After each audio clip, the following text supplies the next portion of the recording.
approaching the rescue effort right now. They are going in from underground to find anyone still under all of that debris. And our Janine Stanwood is following that angle to the story. She's joining us live now with much more on that. Janine.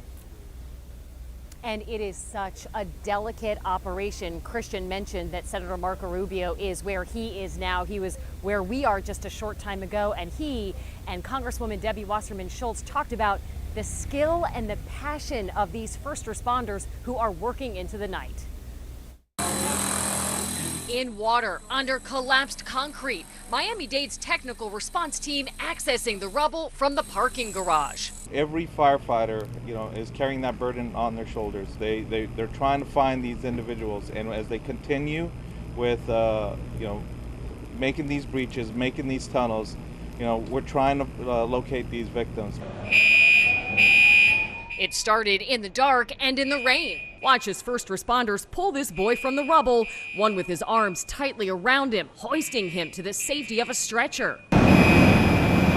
Others were plucked from balconies high in the air. We have the weather to contend with, and we also have the dangers of the building that is still standing, but is obviously in not good shape. So we have engineers on scene monitoring the stability of that building. More than 80 units from Miami-Dade Fire Rescue and more than a half dozen other departments around South Florida called to run toward danger. It's what they do best. They are well trained in search and rescue. They've been doing it all over the world. We never imagined we'd have a situation like this right here, but they are the best at what they're doing. By 8 a.m., they cleared 35 survivors and pulled 2 from the rubble. And engineers monitored not only the safety of the building still standing, but the pile of rubble below. We're using our technology that we have available to us, including cameras and microphones that are extremely sensitive to any sound. We would even be able to hear someone scratching with just a fingernail on concrete.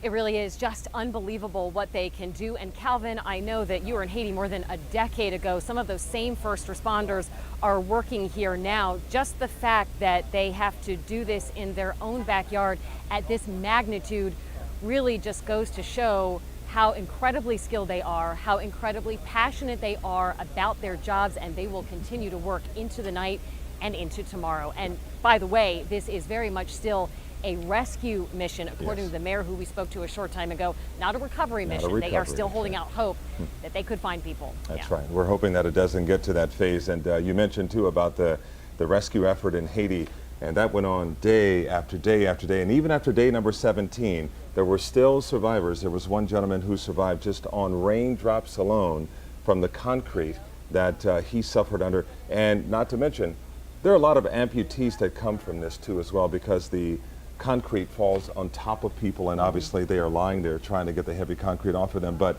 Janine, these are people who take their jobs so seriously, and hero is not even a good enough word to describe what they do.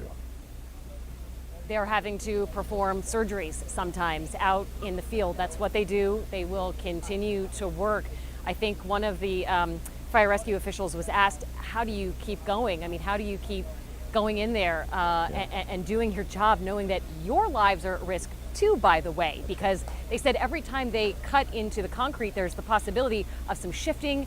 There could be another collapse on top of them. They're obviously trying to avoid that. They're using hydraulics. They're doing what they can, but their passion for their job is what keeps them going, and the fact that they might be able to save at least one more person is why they're doing it. And Janae, I know you were probably able to see the story in the Miami Herald that was written about where the urban search and rescue team, where they actually go to try to help people. And I was amazed to see that they had gone so far around the globe helping folks in Sri Lanka, Kenya, Bosnia, not to mention the Bahamas, and then 9/11 as well.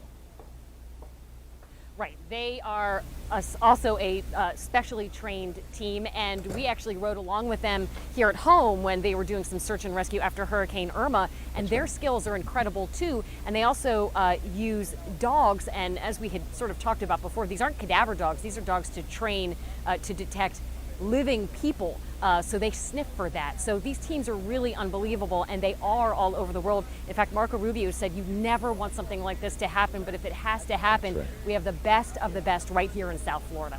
Their work, the tools they use, the technology they use is just really absolutely fascinating to see. them get this done. Janine, thank you. Let's pray, but let's work, as one of the officials said earlier today. The